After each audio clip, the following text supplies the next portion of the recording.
Garment simulation in CLO can feel like guesswork.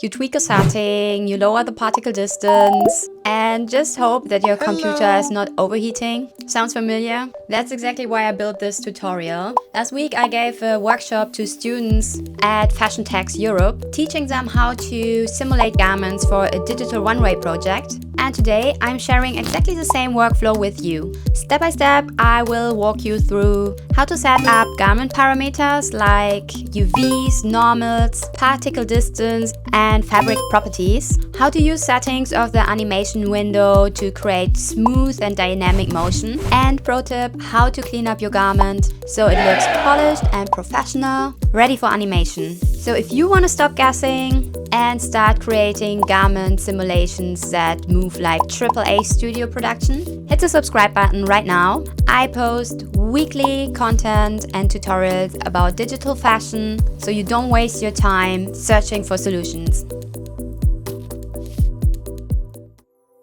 I'm starting here today with CLO 2025 or higher, so please make sure you use one of the latest versions.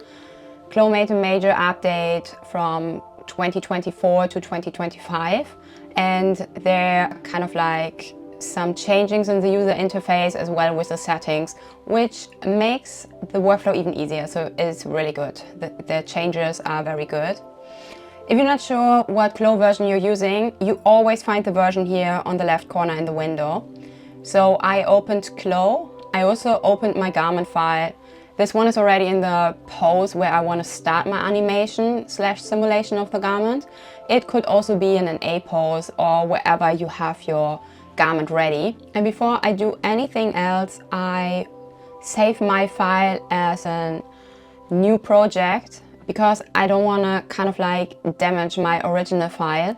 And the reason is, for garment simulation, you probably need to like edit pattern pieces, or you need to delete parts like pockets or facings which are hidden in the garment, so they are unnecessary for simulation and can just cause trouble. Also, changing the particle distance to a higher one to keep a better performance is important. So therefore I just save this garment again, and I do it by like File, Save As, Project, and I saved it already, so I'm just like hitting yes. And I quickly want to hop over the user interface with the slight changes of CLO.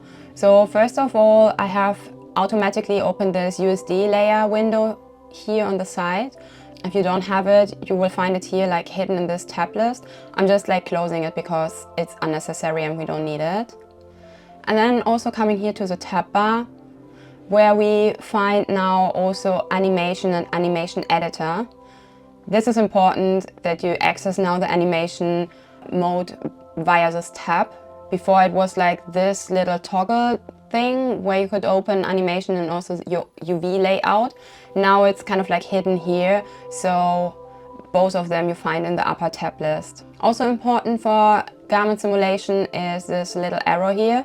So by default it's like set to normal and it's blue when you're activating it. Now we have animation stable as an additional preset, and once we start with like simulating the garment, it should switch to this like double red arrow, which also means that you have like presets which vary from like the normal default one and making it better to simulate. Then for sure we have the object browser, where you have like below this little like fabric thing or your materials which you have in usage. And also here I will show like some settings or tweaks which can improve your garment. And once I'm selecting one of the fabrics, I also get in the property editor all the properties for the fabric. So if we later want to make some changes, we can do it here. It's also like when I'm selecting one of my pattern pieces in the 3D window on the left side, or if I'm like just going with transform pattern tool here on the right side, I can select all my pattern pieces at once and then like finding the properties for all of the pattern pieces. If you see like some of the properties marked red, it just means that you have different values for different pattern pieces. So if I'm selecting now one pattern piece and I have the particle distance of 5, and then I have probably another one which is maybe like the small parts, or I think one of the back parts I kept on a higher particle distance, and that's the reason why it's showing up red. And then also like super helpful shortcuts for me when I'm doing simulation is like pressing 2, 4, 6 or any other number on the keyboard.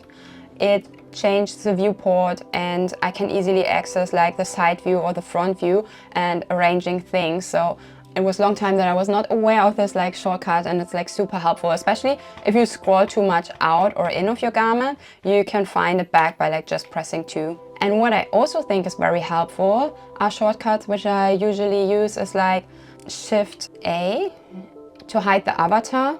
So it's Shift A to hide the avatar.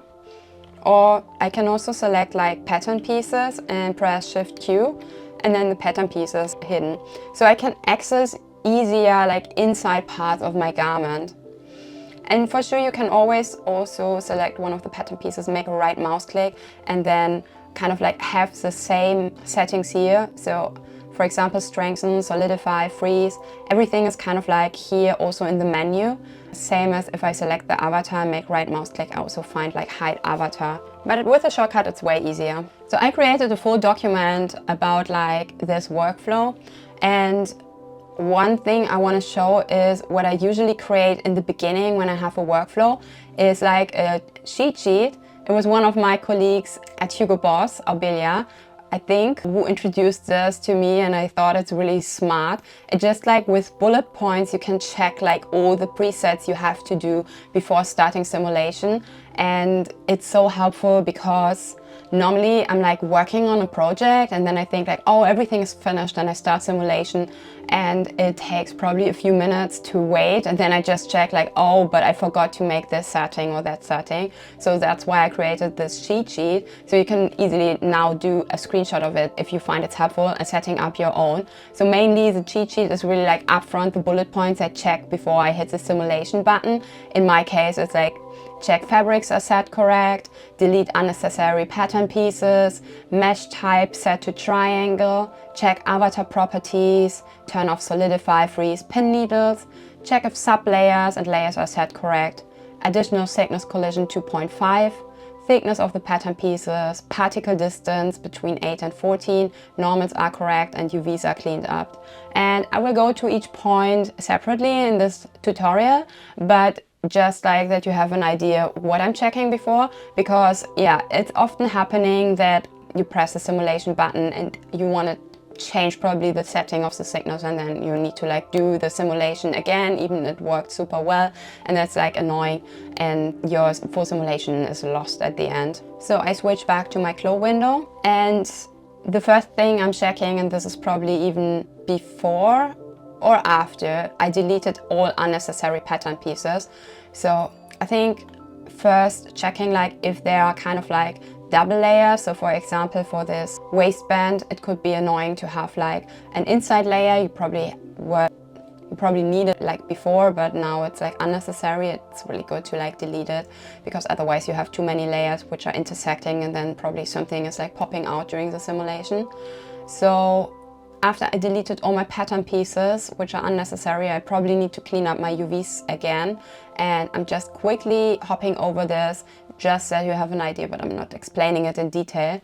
So it's like back to the upper tab bar that you find now, UV editor. And you see my UVs are cleaned up, and what I'm usually doing is like, I make one tile for each material I'm using. So my skirt is like in the first UV tile, for example, then I have my top on the second, and then I have like all this kind of like accessories on the third one. I even have like a skirt heavy part, which is this one. So I'm using two different materials actually for my skirt, but I put them all in one UV tile because I want to use the same textures at the end. And be aware, if you texture it in Substance and you change your UV tiles now, then you have to texture again. So maybe it makes more sense to just keep the tiles as they are and organize them in your original file. And what is also super handy, I'm not sure if it changed with this version or with the former one, is that you can like switch now from UV editor to 2D pattern window. Also, one thing I'm checking before is like if my normals are set correct.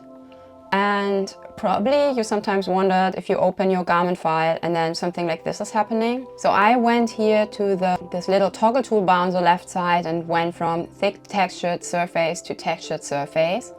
and you see actually here is a part grayed, and even if I look into my like fabrics, nothing is gray here. It's just that when you switch from like this mode to the textured surface mode, you see A and B side of your material. Means like this is the inside of your pattern piece, or this is the inside of your fabric, which is like popping out. So probably during construction it happened that you kind of like arranged and draped the garment, and then you had the pieces sewn wrong together, and then like the outside is now inside and the other way around. I hope it makes sense what I'm explaining. But it's always better if you have like all your normal, which is called in a CLO like this, showing up to the main side. And you don't have to do much, you don't have to sew your pattern again. The only thing you need to do is like select your pattern piece, right mouse click, and then flip normal, and then it's set up correct. And if you have a look here, you even see like, yeah, it's the inside garment, so everything is grayed out. And even if I'm looking here into my avatar, I also have like the gray side on the inside, and that's important. It's important for your simulation when you set several layers later on. It's also important if you go to other 3D software, because like two-sided materials can probably show different in your rendering later on. And it's also important if you have probably a material with A and B side and you want to have different structure on the B side of your fabric, that it's like set up correct. Also in this mode, everything is kind of like very thin, so I'm switching back to like thick textured surface in this tutorial. And you immediately see I added some thickness to my garments. It's heavy raining, I hope it's not too loud. Oh, yeah. Next thing I want to talk about is like the properties of the pattern pieces. So I actually want to select all of my pattern pieces, does not matter what. As long as I'm working in the file, I can even set them to a higher particle distance of 14, just because if you work on a laptop or your PC is a bit slow, it can be quite helpful if you just keep the particle distance on a higher value. And for everyone who's not aware what this means, is I can go also here in this mode to show wireframe, and then I see like, okay, I have actually like made everything to 14, which is like a bigger wire. This needs like less calculation time for my PC, while if I switch to 5, you see it's super dense. I will have more details, especially for the drape, also like not hard edges and so on, but it slows down massively my simulation time. So it makes sense to work on like 14 in the beginning, and then you can like slowly go a bit like lower and lower. Be aware like a value below 8 is already like difficult, and yeah, so 8 is a recommendation by CLO to use like as low as particle distance for simulations. I deselect the show wireframe now and just be back to my garment. So I select everything and I ensure that I'm on the particle distance of 14, and now you see even it's like white, that every of my pattern pieces has the same value. Then below we have the layer, and this one is also rare because I have actually here this little belt loops, which I set to 1, but best would be if you set everything to 0 and then check if it's working. I tried it with a belt and the belt loops, and it's really important to keep it on 1. But what could happen if you keep it on 1 and then you have like probably more fluent or intersecting sleeves of your garment, that when you hit the simulation button, that constantly this little like belt loops want to drape like on top of it, and then you have intersections. So that's why you should not have like any layers in your garment. Then also shrinkage, warp and weft, I will discuss a bit later. One important thing is like add thickness collision, and this should be set to a value of 2.5 for your full garment. What this setting is actually doing is kind of like keeping a distance between your pattern pieces. So if you have 2 pattern pieces, it always keeps it on like 2.5 millimeters distance. It can be good, but it can be also like losing quality, and therefore I often set it to a lower value. You can also test if it's not looking good, if you can make it on a lower value, but in general 2.5 is a recommendation by CLO, and you should definitely check if it's like working. And then latest setting I'm also using much more often. In past I used a lot of like double layers to keep like a volume on a garment and making a nice outcome, but it also had like often intersections during the simulation.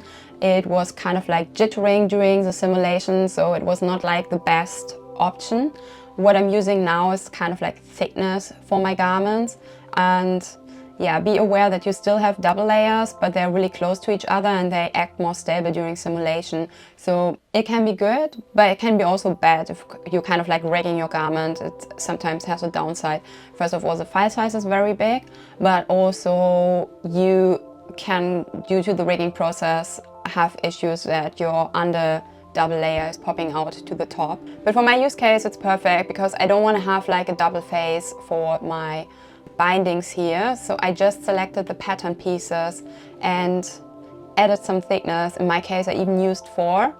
And the good newness on CLO is that you can also add now here the extrusion direction.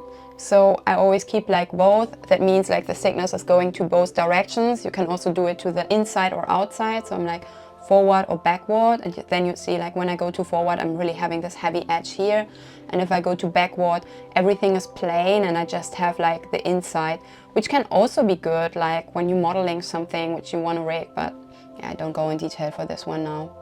I keep both, so it's like equal to both sides, and then I can also select like front, back and seam. And especially for the seam it's important because in past it was stretching the textures in CLO when you kind of like added thickness to a garment or to a pattern piece.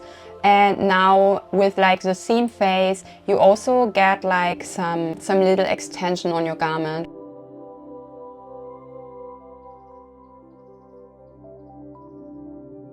And then quickly switching back to the wireframe, I want to show like that you also have the option to use quartz for your simulation. And I normally use this when I have like a lot of drape on a garment that I'm changing from triangle to quartz. So you see we have triangles here and quartz, and it just makes the garments a bit more like draped in a fluent way. So I kind of like it like for draped garments, but also for small pattern pieces if necessary. But again, it slows down the performance of your PC, and if you use like real-time software engine like Unreal, it's also recommended to use triangles because Unreal Engine is calculating everything in triangles, and if you import a garment, it's automatically going from quads to triangles. As far as I know. I'm actually not sure if this changed. Another point to improve the drape of your garment is the avatar setting, especially like the avatar skin offset. And therefore I'm selecting my avatar, and once I selected it, it's also showing like in the property editor all the values. And mainly what I'm checking is a skin offset, and I'm changing it from 3 to 1. And as you see, the skin offset is also the distance between the avatar and the garment. And if you keep this on a higher value like 3, the distance is 3 millimeter, which means like you're losing also kind of like drape to your garment. So I change it now to 1, and let's see if we see a difference. So yeah, it's immediately flowing a bit more and it's looking nicer. If you have really issues with your garment, you could also like change the static friction and the kinetic friction, but I never touched this and I also don't know how to explain. The only thing where I'm sometimes like change this to a value of 0 is if I use something for the head, like a balaclava, for example, because the friction is kind of like causing issues with the ears or with the eyes, and then it can be helpful to set this to 0, which also means that kind of like your avatar could pop out of the garment. So yeah, that's the downside. And mainly I check the CLO manual, where you have also a description, and it just says like increase the friction value to prevent a garment slipped away while draping or animating. And static friction is just like for a stationary position. That means like use a static friction when you have like not simulated garments, and when you simulate them, the kinetic friction can be something which is the value you need to change. Also, just to mention that you sometimes have issues that you see like the little quartz from the avatar on the surface, especially like when the resolution of the avatar is not very high. It can be very annoying. So You could also select the avatar and change the body mesh to a lower value, and that you do with divide mesh, which seems not available here. I actually cannot find it. But in past it was that you could also divide the mesh of the avatar, which was often crashing. So either it's my avatar or it's not longer possible to do it even here in CLO. Yeah, I would also not recommend it, but sometimes it's really necessary if you have garments and, for example, on the leg you always see the mesh of the avatar that you need to divide the mesh. Probably the better solution would be to do it up front in Blender. The next thing I want to discuss is the fabric properties. And with the latest CLO version you can access all fabrics when you click this little like CLO library button here and then going to fabrics and then just scrolling through the library. The downside is if you want to like change the properties of your fabric by drag and dropping it, that you also change like the full surface of your material, and probably you textured already everything correct or you selected a texture you really like. So what I usually do in this case, just because I need probably a more stable fabric for a simulation, is like select the fabric in the object browser, and then in the property editor I scroll down to the physical properties and I have the presets here. You can change the presets now in this window. So for example, I take leather full grain for the upper part of the skirt just because it's like keeping the simulation more stable. It has a bit of like stretch also in it, but it like keeps the form. I really like this one. And that's how you just easily change the settings. If you feel that your fabric is not working at all, you could also check in the details of the presets the values. And CLO is recommending that you select fabrics which go not higher than 60 in the value. I never change anything from the settings, but they just mentioned don't use something which is like having bending values which are higher than 100, which is in this case everything here. Well, I kind of like this material and I'm usually using it. Also, when you change like the physical properties of your fabric and then kind of like closing your project and open it again, it sometimes happens that it's like showing custom again and not showing me what exact material I'm using, which is a bit of a pity because yeah, then I cannot like see exactly what material I was using. But to be honest, I use 3 types of material usually, which is like this leather grain material where I need like a bit more solid parts which keeps the shape. Then I use often chiffon. Some people not recommending to use chiffon, but I kind of like it for having this drapey parts.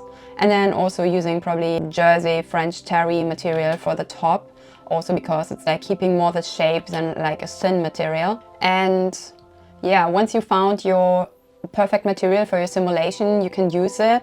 Don't think you have to use a material which is like exactly the same as your garment should have. Look more into like what drape helps you most in the simulation. So I hope you know what I mean.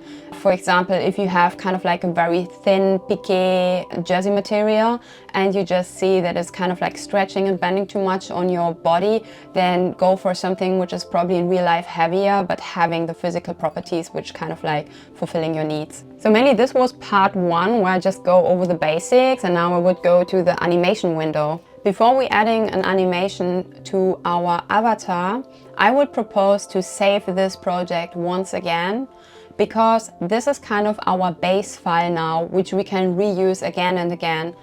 The thing I'm meaning is like sometimes you change values or you use a different animation and then you want to switch back to your base file.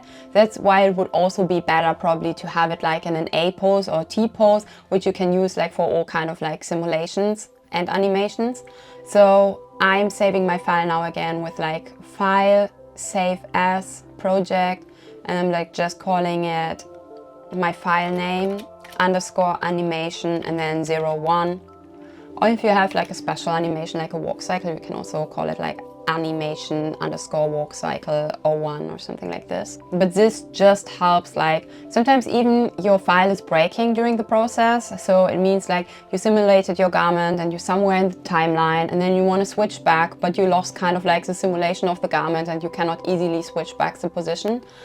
It's always helpful to have this base file to just reopen it. And we saved it now with like all iterations we did. So coming to the animation window, Again, you access it with animation and animation editor. You can even open it a bit more. And just to jump over all the settings you have and also how to use it. So first of all, you should see that your simulation button changed to animation stable, and this is important because we need the presets. And then we have now here the animation window opened with a timeline.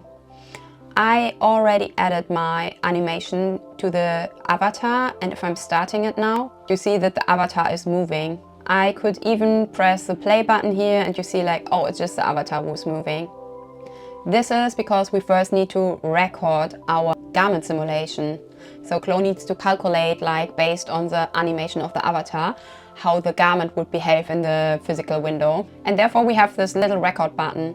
You see when I hover over it, it's kind of like turning red, and this we also need to do to start the simulation. I also have here like this play forward and backward button. When I later want to review my animation, I'm using this, as well as I could like repeat the animation and enable this, or I can even like change here the speed of the simulation. There are also some other tools now to keyframe, and especially keyframe the camera, which I will not discuss because I'm normally not rendering in CLO.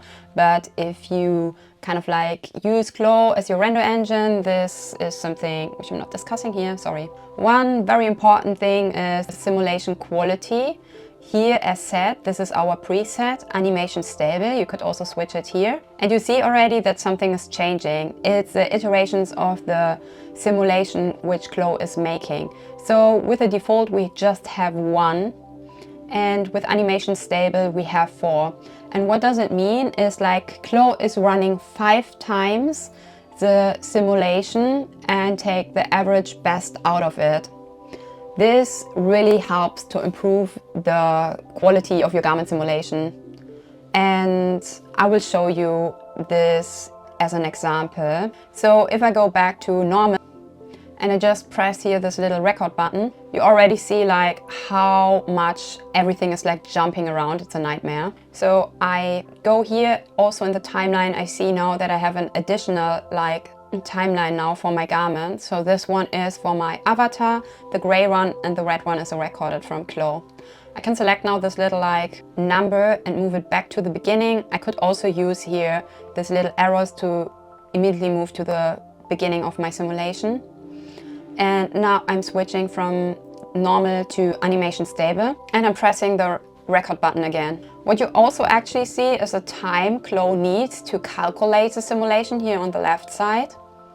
And as you probably recognize, the time already takes a bit longer because CLO is like recording this actually 5 times and not only 1 time. But what you also see, it's much more stable. It's not jumping around as hell and more usable. Again, I can just like move back here with go to start. And just to mention, if you like moving around here in the timeline and you just see like, oh, here's something happening and probably I need to like change the setting of my garment, and you do it, you're probably losing your garment simulation data here, and then you can even not move back somewhere. I'm not doing it now, but this is why I recommend to use this base file to always like go back, that you have like a saved file in the beginning. And I'm just moving back. I could even say now here in my timeline, I don't need this first version any longer. Make a right mouse click and then delete layer, and then it's gone.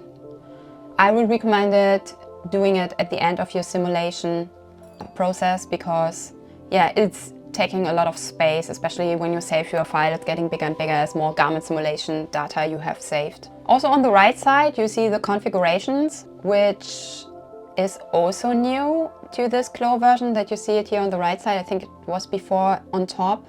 However, you can see here actually the play time and could change to time instead of frame. I keep it to frame stepping. You see the current frame. You could even define the start frame of your simulation. That means once you record it, and you probably want to change it to 30 because you just drag and drop something with a transition, you could just like switch to 30, and when you now play it in loop and the play button is always starting at frame 30, and you can review your animation from there. Sometimes it's helpful. You can even like move this little bar here with start and ending around in your timeline window. Also, one thing which I sometimes find very helpful is like scene time warp, and it's actually set to 1. I sometimes change it to 2, and this is already a good trick. It's like elongating your full animation. You get 2 frames instead of 1 for each of your steps, which can be like really good for a more fluent simulation. So I would need to like record now my simulation again, and then I'm getting for each frame an extra step, and then the drape of the garment, for example, can be much more fluent. It's also kind of like helping to keep the simulation more stable, but it's also taking double of the frames, double of the time, so be aware of this. I'm just stopping it now because we don't need it. And then the last thing is like the FPS, which is like the frames per second, and by default it's set to 24. You could also change it to like the other values here.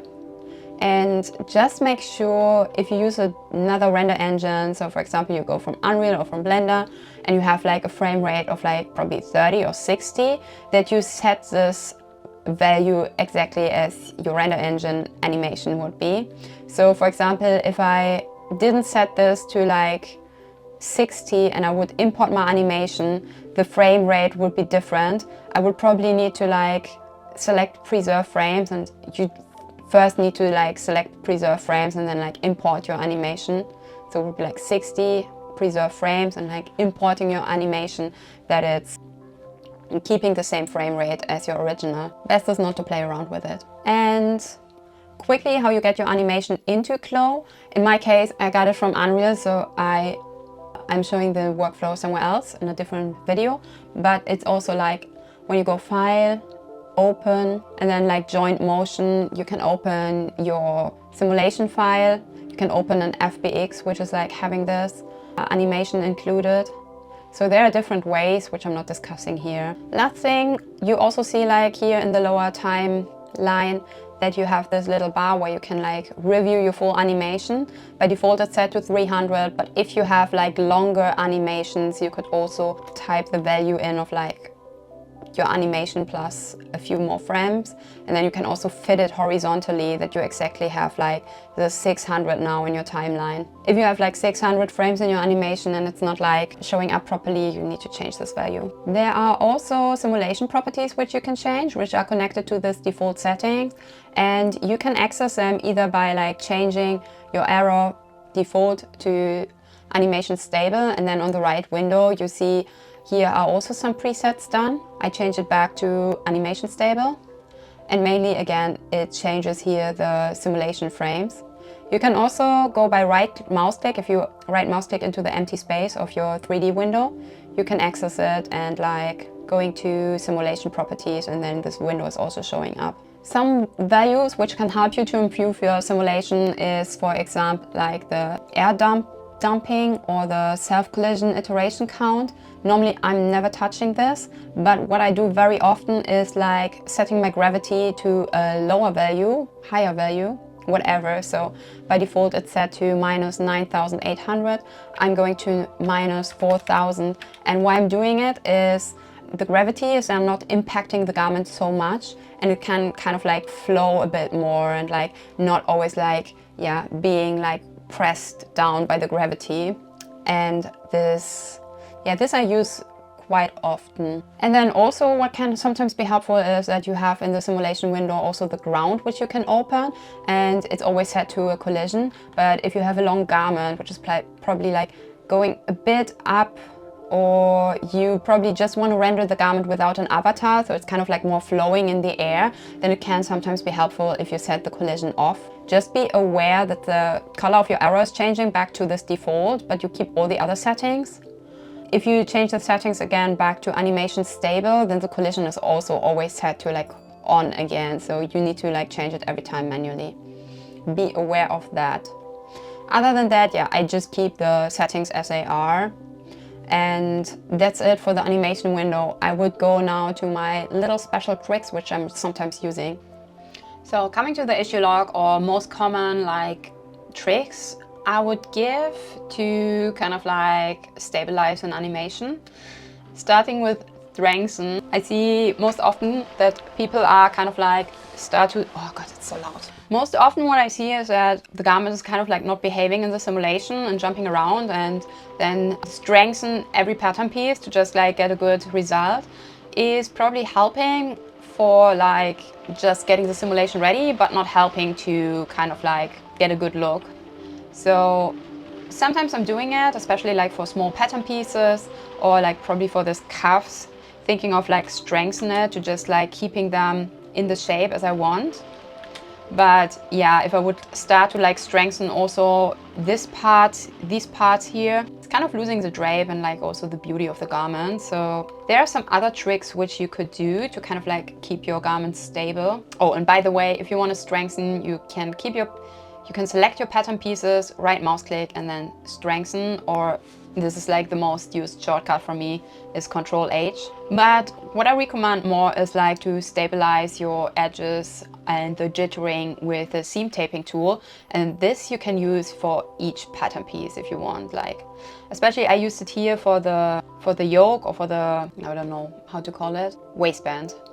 And you find the seam taping tool here on the right side. I can select it and then I can start just like by selecting my edges and adding it to them. And I could even go here on the edit pattern tool, select my edge, and then you find seam taping here also in the property editor. I can select or deselect it. If you're selecting it, you can define the width of it. So for example, I could also make 20 millimeters, and I can also define if I want to extend it. So to the outline means like it's ending also with my pattern piece. And then also for the physical properties, I could take something which is more stable, like for example, lapel or pocket bone, having different values and making it even more stiff. And think of the seam tape that you can use it wherever you would like have a real pattern piece stabilized with an interlining. So you have this like interline things which you normally like press on with the iron. I would use it then way similar, and this also helps like to kind of like, yeah, keep your pattern stable. I used it in my case here for the waistband, but then I also have another option. So if I would use seam tape here, probably it would not make sense because I would tape it like from the inside and from the outside. So what I used here is like bonding. And how to use it is like select the pattern pieces you want. Then you find also in the right pattern window like bond skive. Sometimes it's closed, you need to open it. Select bond and then you see it's like turning orange. And also here you can like change the physical presets. Sometimes you open your garment and you wonder like, why is everything orange? I never like made my fabrics orange. It's because you need to go here to the toggle toolbar and then you find the window like show bond skive. And if this is selected, you also see like this seam tapes and the bonding on your garment. And I think it's sometimes annoying, so I'm just switching it off because it's still visible in the 2D window. So I normally keep it running. Then I mentioned in the beginning already the layer tool. And it can be very helpful, especially for this case here. I have this waistband pattern piece and I have a belt and then I have belt loops. And often when I'm like not signing them to a layer, it would mean that this one is popping out and like constantly coming off. So you see it already here. So in this case, it really makes sense to keep the layers. But I also don't take everything to a layer because, as said, it can also start to intersect with the cuffs, and then it's annoying because this always wants to like jump over. So avoid layering. And what I also avoid normally is like set sublayer tool, because it's kind of like hidden and then I lose the overview if I'm using it. But just to mention it, I could also say that my belt is always like going over my waistband, and therefore you have this little tool here, set sublayer. I select like my belt and then like things, this one is always here and so on. And I could also go to minus and then you see what's happening. And this would also happen if you like have the normal set wrong. Oh, it's even not happening now. Wait. Yeah, well, it's even not showing. Maybe I go like this. Normally now one pattern piece should be over the other one, but it's even not working. You can just like select this and deleting it with the delete button when you're in the mode, but I'm not using it. Normally, I don't like it. What's also very helpful is the tack tool. So for example, if I see actually that my waistband is always like turning to the front or back and not like keeping in place, I have the tack tool here on the left side, and it's one is like the usual tack tool where I can tack pattern piece to pattern piece, or I can use like the tack tool tacked on avatar. So for example, I select here my pattern piece and then I select my avatar. And the good thing is, like, once you made this selection, you also have in the property editor the thread length. So I could also go like for 1 centimeter in this case, and it would always like keep the distance of 1 centimeter then to the avatar. I can also go to the edit tool and selecting it, and could even say like, okay, I want 5 centimeter. Let's see what's happening. And you see like it's really keeping the distance. It's kind of like when you want to tack something and it should not be like tacked like super close to something, and keeping a bit more like fluent drape and movement, then it's kind of like helpful to keep the distance in between. And just to show, like, the tack tool could be also very handy if you want to keep like a drape on something. I can just like tack here fabrics together, probably here again, and then I would have like this draped garment here on the side. Can also be helpful for straps or anything which is kind of a bit loose here, and especially when you keep a bit of distance, it's like moving a bit more like natural instead of like staying just in place. Also another tool which is helpful, especially if you have like a straight waistband. If you have cuffs, for example, you created a hoodie and you always hate that the cuffs are like running over like the hand and making this trumpet shape, it can be very helpful to use the next tool, as well as like I'm showing it quickly here on the waistband. For me it doesn't make sense because it has a bit of like this shape, but I'm using it very often, and it's kind of like, it's a basic circumference measure avatar, and I select this tool, and you see already here I made this with like 3 points. You can kind of like create a new line, and then we have attach to measure, and then I could like select pattern pieces and attach them to the line I created. Just make sure if I just select 2 pattern pieces, it's also working. I could drape this a bit down and now like start with the back part. Just keep in mind, if you have like a lot of like, how it's called, points, like if your line is divided in like several sections, that can be annoying. So that's why I'm normally deleting curve points from my garments, to keep it a bit more like easy to attach it later. So I can even move this. It does not make much sense, as you see, because it's like straightening my garment here. But if I have a straight waistband, I'm using it usually. One thing I also often see misused, but it could be helpful sometimes, is the Solidify tool. So how you use it is like you select your pattern piece, right mouse click, and then Solidify, and you see also your pattern piece is graying out. And what it makes is like it keeps exactly the shape as you have on the garment when you solidify it. So for example, if I would go like, I unsolidify it now, and then I'm like draping it like this, and now go back to Solidify. It really keeps a drape, even if I'm like now simulating the garment. It's misused because you want to keep like your shape stable, but you still want to have like a fluent dynamic movement of the garment when you're simulating it. And when you use Solidify, it's just like keeping it very stiff, as if you would have like freezed it mostly to kind of like, yeah, to the current form. The only thing you could also do is like taking Solidify, selecting the pattern piece, and then going to the property editor, and you also have like Solidify here in the properties. And here you find like Solidify is now selected, and it's on a strength value of 86. I could lower this now to like 20, and if I'm now like simulating again, it's keeping the shape, but still also keeping more the physical properties. So if you use Solidify, you could think of like strengthen, lower, increase or decrease the strength and value. Mostly I'm not using Solidify. It's only like for patterns where I think like, oh, this really needs to stay exactly in the shape as I want. And it can also cause like jittering of your garment. Also a little pro tip, if you see that your garment drape is not organic or natural. It happened very often to me that my pattern pieces were like too small. I'm just like making up this now in this example. So if I have like my pattern piece and they're kind of like really narrow to the body, so let's say they're just a size too small, then you also don't have a nice drape and it's like looking not natural. We want to have like this kind of nice movement and not like a latex body. And you can check this by using fit maps. And I'm normally using the strain map. And you see everything is in red actually. That means like this is like not having a lot of movement. I also have it a bit on my waistband here, but this does not matter. I really want to like focus on the top part actually. And how you can improve it really easy without the need of like changing your pattern pieces is like using shrinkage, weft and warp.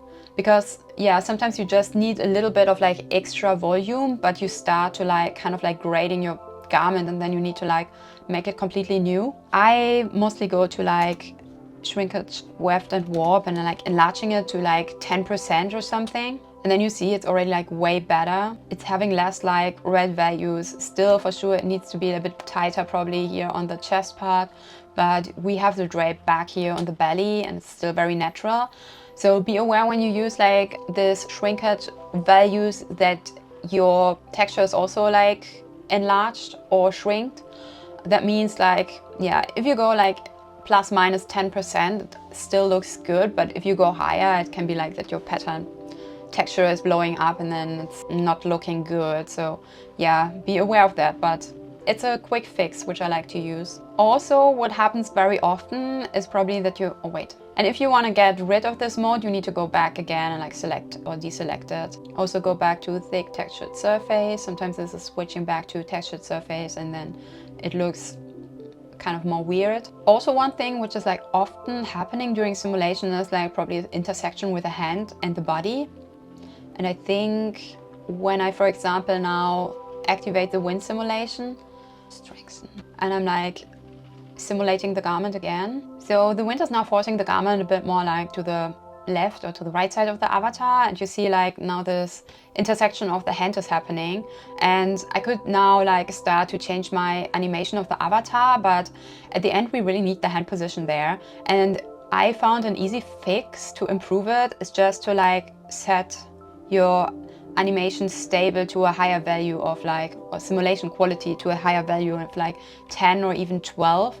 So if I'm animating now my garment and I let the animation running really quick, so I can compare now both of the simulations. And if I select here this little eyeball, or kind of like deselecting it, I see my former simulation of the garment, which was with a value of 5. And if I'm zooming in, can we see it here? It's kind of like, you see there's a lot of intersection happening and it's even like sticking into the garment. And when I'm now going on like the value of 12, you see the intersection is way less and it's more stable. Sometimes it's losing even a bit of like animation quality, and you see here it's still sticking, sorry.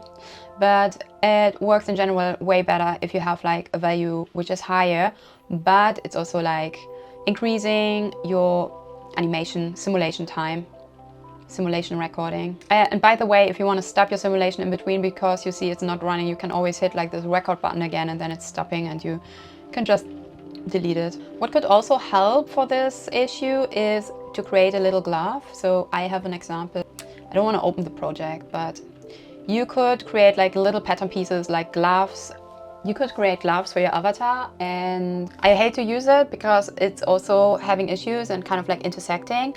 But it can also be helpful, for example, if you have shoes which have a lot of details, which have probably laces and the garment's always intersecting into it. If you have like something on top of your hat which is always intersecting with the ears, it can help to just build like something on top of it and then hiding it later with opacity. Next one, which is also helpful to improve your simulation time, is like checking your stitches. So if you have top stitchings on your garment, they set by default to objects, and this could also kind of like have issues with your simulation time. So I'm normally setting all my stitchings to textures.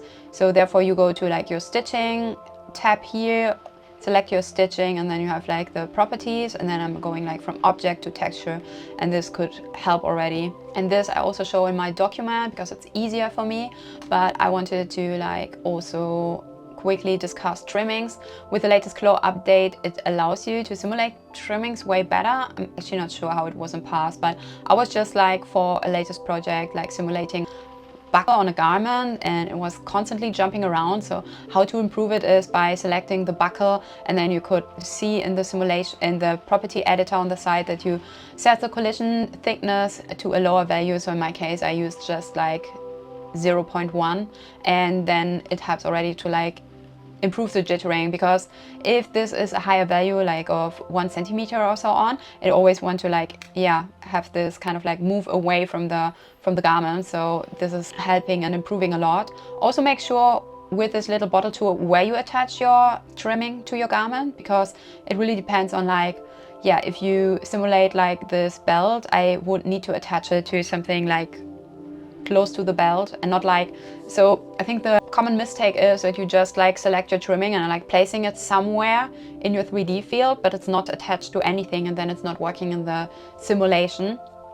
So make sure that you attach your trimming with a little bottle to your garment, that it's also taking like the information from the garment for the simulation, if you know what I mean. And then also jumping buttons can be very annoying, and normally I select my buttons and then in the property editor I set the collision to like off. Here you cannot change the value. Off means sometimes that also the buttons are eaten up by the fabric, but if you keep the collision on, especially if you have more than one button in a row, they're normally like exploding and like being everywhere. So setting off the collision can be quite helpful already. And then the last thing I wanted to show is like also small straps. So for example, I have here, I'm opening this one. I have here a top, which is kind of like very loose, and if I would start to simulate it by itself, it probably like would get lost, especially like with the straps. I could attach them to the avatar, but it's a lot of work, and be aware when you tag stuff to your avatar and you change the avatar later that everything is gone. So what I do usually in this case is I just construct the full like top part while keeping like my base shape. So it was a long sleeve and I just deleted the sleeves, and then I was like painting the shape of the top on and made like cut lines and cutted it out. And then I select all my pattern pieces and set like the opacity of the fabric while selecting the fabric to 100. So you see what I mean when I'm like, oh wait. So I set the opacity to 0, and then it's like invisible, and I just keep it. I keep it completely inside of my file because it's so much easier. It's kind of like still keeping a natural drape while like staying in shape where I need it. You could still kind of like thinking maybe I delete the bottom part because then I still have like a bit of like nice drape here. This is also a solution. But yeah, this is how I stabilize my garments when I'm like simulating them. I mainly keep like opacity pattern pieces to keep it running. So that's mainly it. That's all my tips and tricks, and also kind of like a short explanation to each tool, why to use it. I think this is sometimes helpful to just like know what to use when.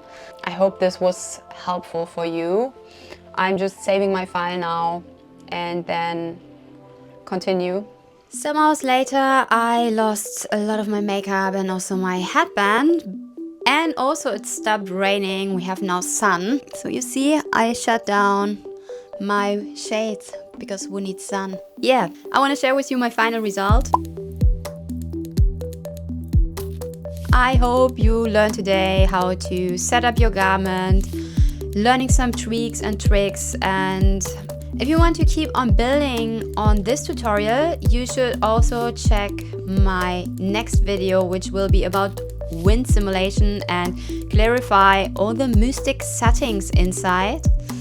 Yes, again, I've read the manual from CLO3D and reading is really hard for me, so yeah, took me already like 5 years to start with this investigation. If you like this video and content, don't forget to hit the subscribe button. This is really helping me a lot. And also never miss one of my next workshops and tutorials on CLO3D, Unreal Engine, and being a fashion designer. Bye!